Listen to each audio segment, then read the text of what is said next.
Estimadas amigas y amigos, bienvenidos.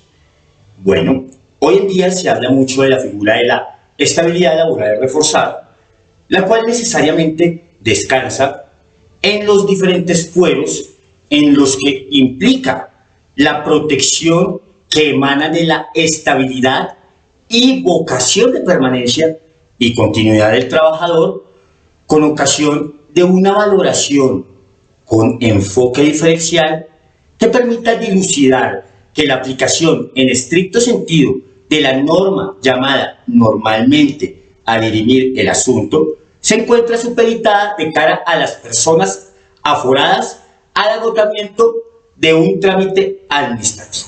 Bueno, ¿qué es el fuero? ¿Sí? Es el derecho que tienen ciertas personas de ser juzgadas por tribunales especiales, a no ser juzgados en determinadas circunstancias dadas por la ley, es decir, que es un privilegio, una excepción. ¿Sí? Existen diversas clases de fueros, como lo es el famoso fuero sindical. ¿Sí? El fuero sindical es un sistema de protección de los derechos de los sindicalistas que busca proteger y garantizar la asociación y libertad de conformar organismos colegiados de orden sindical. El Código Sustantivo del Trabajo lo define como una garantía de los trabajadores para que no los despidan, ni mucho menos los desmejoren sus condiciones de trabajo y mucho menos los trasladen sin justa causa y sin autorización de la autoridad competente. ¿Sí? Por tanto, es un derecho que nace del principio de igualdad, donde se evidencia que las partes no son iguales y con fundamento en que la parte débil del contrato laboral es el trabajador, le confieren esas prerrogativas con miras a equilibrar el juego de poderes. Es así que es un derecho del sindicato que éste otorga a sus integrantes y es una protección, pero si la autoridad competente lo declara ilegal, se puede despedir a los trabajadores sin necesidad de un permiso previo.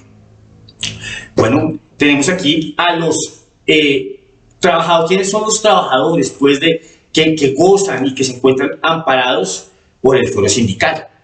Bueno, tenemos en primer lugar a los fundadores, que no es más que son los que firman los documentos de consolidación y creación del sindicato y pues tienen un fuero máximo de 6 meses que parte desde la creación del sindicato hasta 2 meses después de la inscripción del mismo en el registro sindical.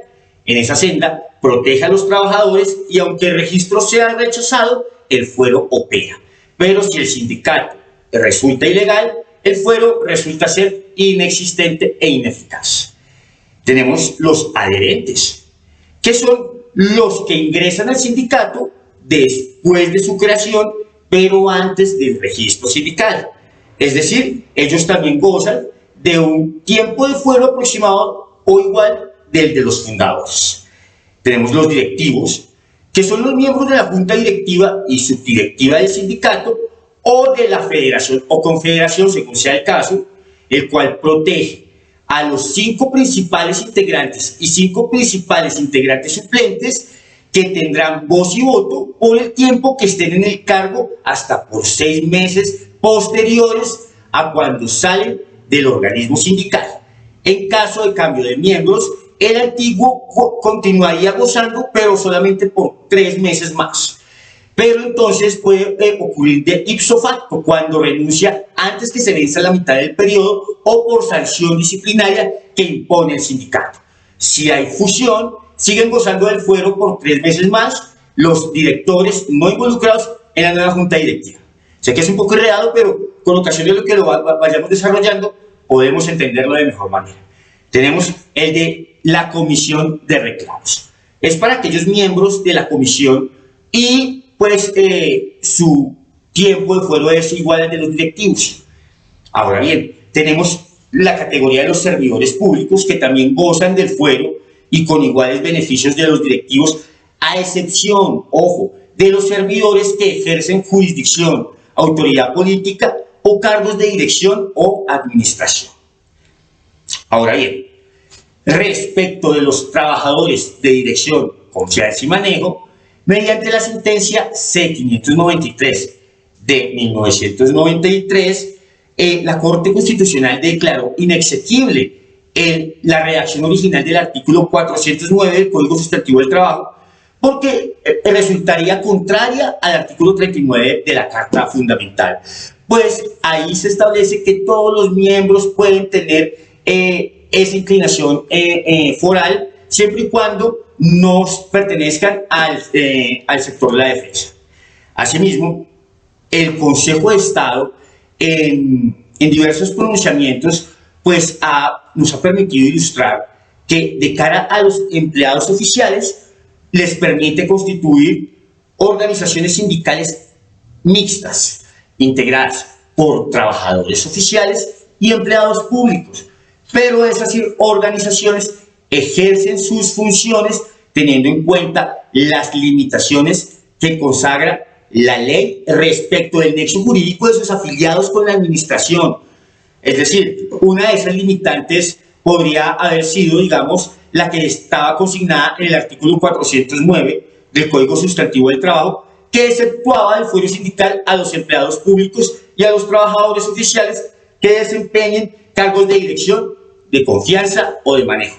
Pero como ya sabemos y se explicó, dicha norma fue declarada inexequible por la Corte, en tanto que no se acompasa con el artículo 39 de la Carta Política y además de ello no reconoce ese enfoque diferencial que permite distinguir las situaciones bajo el marco de la igualdad. ¿Sí? Bueno, tenemos entonces ahora las clases de fueros. ¿Sí?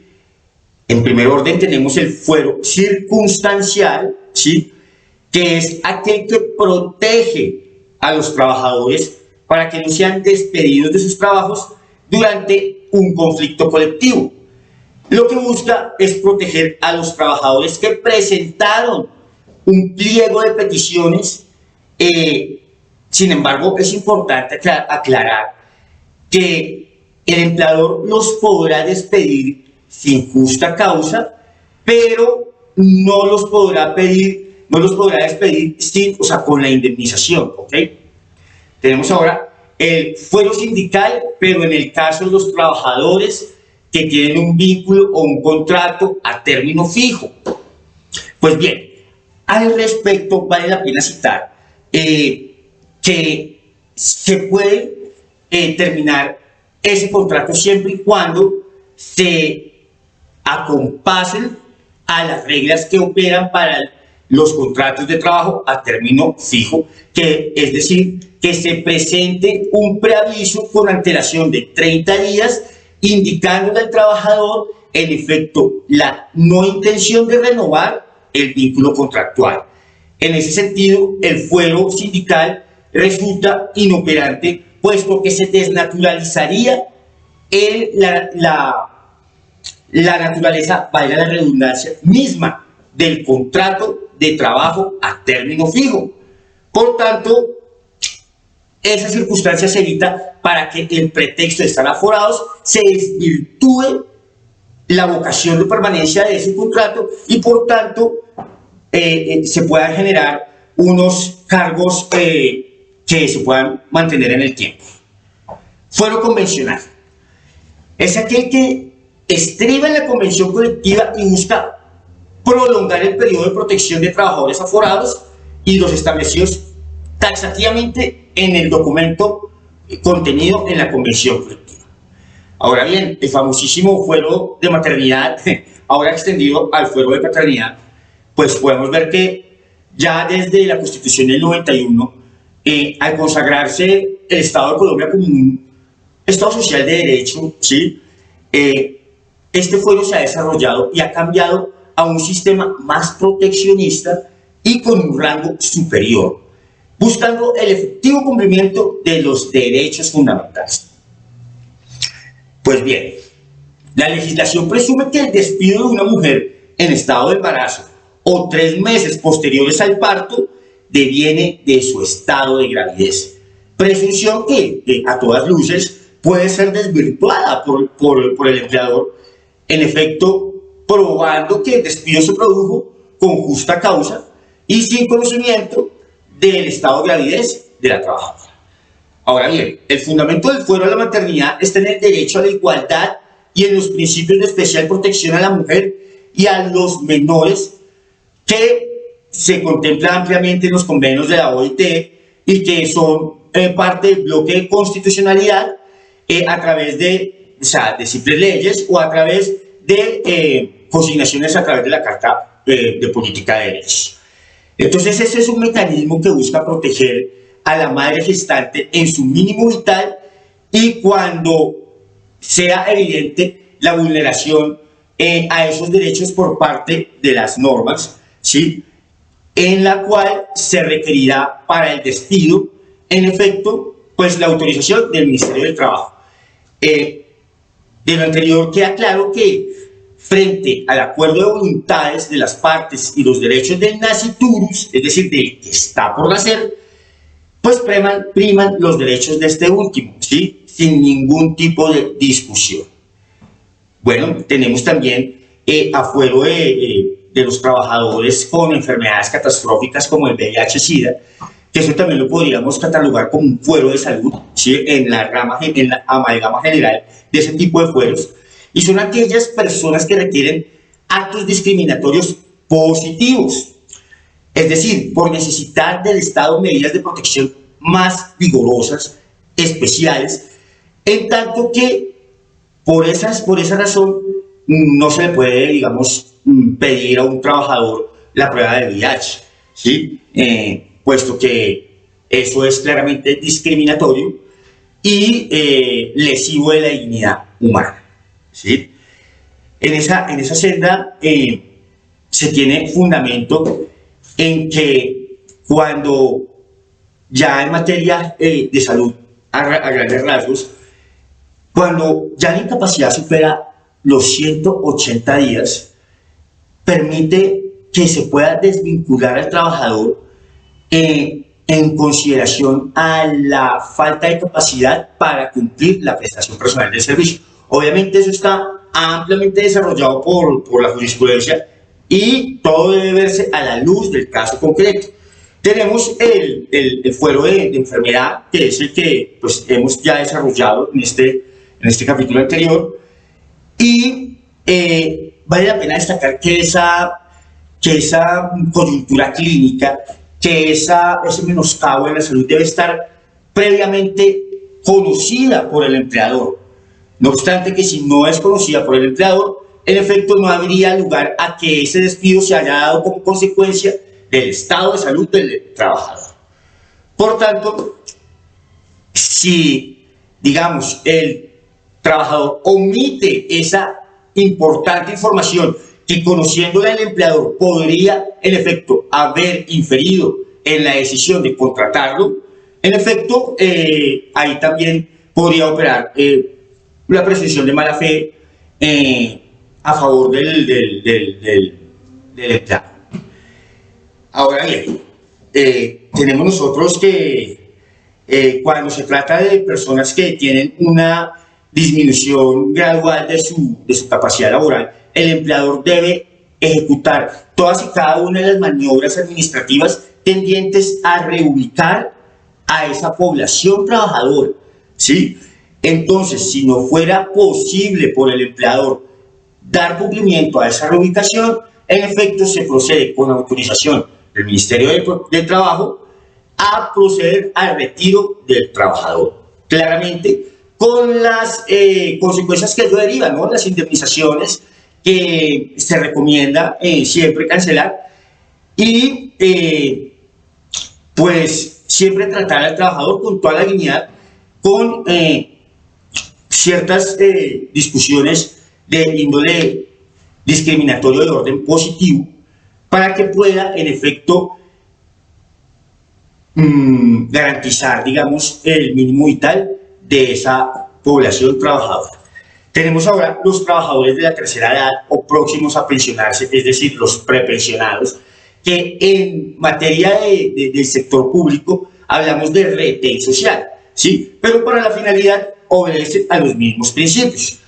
Y pues al respecto ha reiterado la Corte que no pueden ser despedidos cuando estén ya próximos a cumplir la edad para acceder a la pensión de vejez. Por lo que se predica de esto es también la estabilidad laboral reforzada y deberán tenerlos en los cargos hasta que cumplan con los requisitos faltantes para obtener la pensión en lo que respecta a los servidores públicos, ¿sí?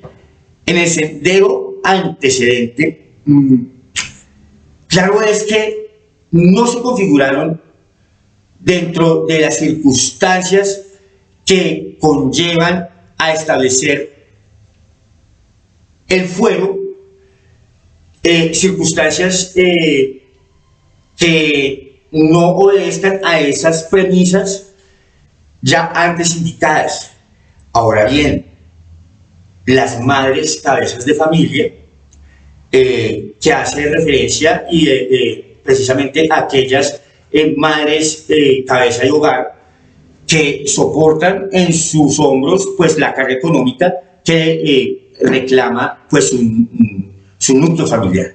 Tenemos ahora el fuero del acosado, que está contenido en la ley 1010 de 2006, y pues la figura del acoso laboral se puede definir como la persecución o el hostigamiento que ejerce, bien sea el empleador respecto de sus subordinados o ya sea entre los mismos trabajadores de la misma jerarquía, el cual puede tener origen ya sea en las creencias, en la raza, en el sexo, en las convicciones políticas, y pues su fin básicamente se traduce en hacer más difícil el desenvolvimiento del ejercicio laboral del acusado, o en últimas generar la renuncia y consecuente salida del trabajador perseguido de la empresa en donde desarrollan las labores.